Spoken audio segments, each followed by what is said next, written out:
Hello. হ্যাঁ, বলুন, হ্যাঁ, বলুন। বলছি আপনারা তো আজ আনঅ্যাবজর্ভ ক্যান্ডিডেটরা পর্ষদে দেখা করতে গিয়েছিলেন।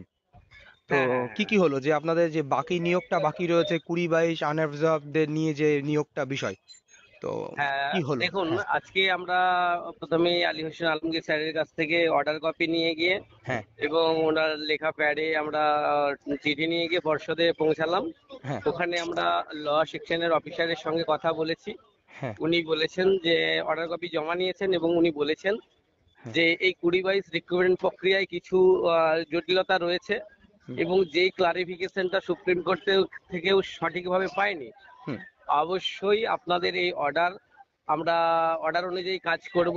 তবে হুম, এই মুহূর্তে বিকাশ ভবন থেকে ছাড়পত্র না পাওয়ার কারণে হুম, আমরা কিন্তু নিয়োগটা করতে পারছি না। হুম, আগামী দিনে যে এখনো জট রয়েছে, এক্ষুনি প্যানেল বেরোনোর কোনো সম্ভাবনা নেই। হ্যাঁ, বিকাশ ভবনের সাথে আমরা একটা রফা করেছিলাম, একটা বৈঠক করেছিলাম, সেখানেও কিন্তু ফলপ্রসূ কিছু উঠে আসেনি। হ্যাঁ, সেই কারণে পরবর্তীকালে আরো বৈঠকের প্রয়োজন রয়েছে বিকাশ ভবনের সাথে এবং হুম। বিকাশ ভবনের সঙ্গে যোগসূত্র স্থাপন করে পরবর্তী প্যানেল কিন্তু বেরাবে এবং সেটা সময় সাপেক্ষ ব্যাপার। মানে এই মাসে কি বেরোবে কি সেরকম কিছু তথ্য পাওয়া গেল? না, সেই রকম কিছু তথ্য পাওয়া যায়নি। ওনারা বলেছেন যে আমরা আমাদের পর্ষদের একদম আমরা অথরিটি, আমরা কিন্তু রিক্রুটমেন্ট অথরিটি সংস্থায় এখন কিছু শূন্য পদ নিয়ে বেশ কিছু সমস্যা রয়েছে, হ্যাঁ, যেইগুলো এখনো বিকাশ ভবন থেকে কোনো রকমের ক্লারিফিকেশন দেওয়া হয়নি। আচ্ছা, আপনারা জানেন এটা প্রায় 1 বছরের অতিক্রান্ত হয়ে গেছে, অনেক স্কুলে বদলি হয়ে গেছে। সেই হুম, কারণে শূন্য পদটা এই মুহূর্তে আবার মানে ক্লাসিফিকেশন করা সম্ভবপর হয়ে ওঠেনি। আগামী দিনে নিশ্চয়ই এই জট কেটে যাবে হুম। এবং এক্ষুনি নিয়োগের সম্ভাবনা নেই, অন্তত এই সপ্তাহের মধ্যে বা এই মাসের মধ্যে এইরকম ধরনের নির্দিষ্ট ডেট কিন্তু উনি বলে দেননি। আচ্ছা, আচ্ছা। তো একটা জিনিস যে সেদিন অর্ডারে লেখা হয়েছে বা পর্ষদ ওখানে পর্ষদের অ্যাডভোকেট বলেছেন 2200 সামথিং শূন্য পদ। ওইটাই তো?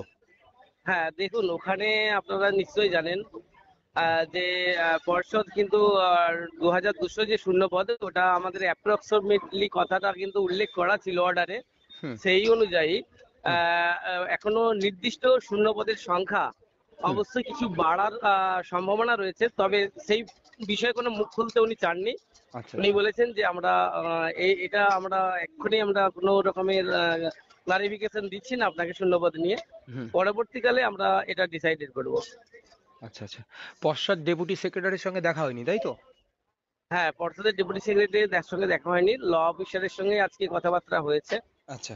আজকে আপনারা জানেন যে নতুন রিক্রুটমেন্টের বিজ্ঞপ্তি কাল থেকেই শুরু হচ্ছে। হ্যাঁ, হ্যাঁ। অত্যধিক কর্মব্যস্ততার কারণে আচ্ছা, আজকে আচ্ছা। পর্ষদ সভাপতির সাথে কিন্তু বা আমাদের সেক্রেটারি স্যারের সাথে কিন্তু কথা হয়নি। ল ডিপার্টমেন্টের থেকে আইনি জটিলতাগুলো পাওয়া গেল, আর এখনো বিকাশ ভবন থেকে এখনো ছাড়পত্র আসেনি, যেটা মূল একদম, বিষয়। একদম, একদম। তাহলে এই বাকি নিয়োগটা বাকি থাকছে, এই যে 2000-2500 শূন্য পদ যেটা বাকি থাকছে, কিন্তু নতুন রিক্রুটমেন্টটা শুরু হয়ে যাচ্ছে। একদম, একদম, একদম, যেমন আমাদের গত নিয়োগে হয়েছিল 3929 বাকি ছিল, এদিকে একদম। 2022-এর যে রিক্রুটমেন্টের অল্প কিছু বাকি আছে, মানে ওই রকম বিষয়টা দাঁড়াচ্ছে, তাই তো? হ্যাঁ, হ্যাঁ, হ্যাঁ, হ্যাঁ, হ্যাঁ, একদমই। এই এই বিষয়ে বলার অবকাশ নেই যে নতুন রিক্রুটমেন্টের শুরু হয়ে গেলেও হুম।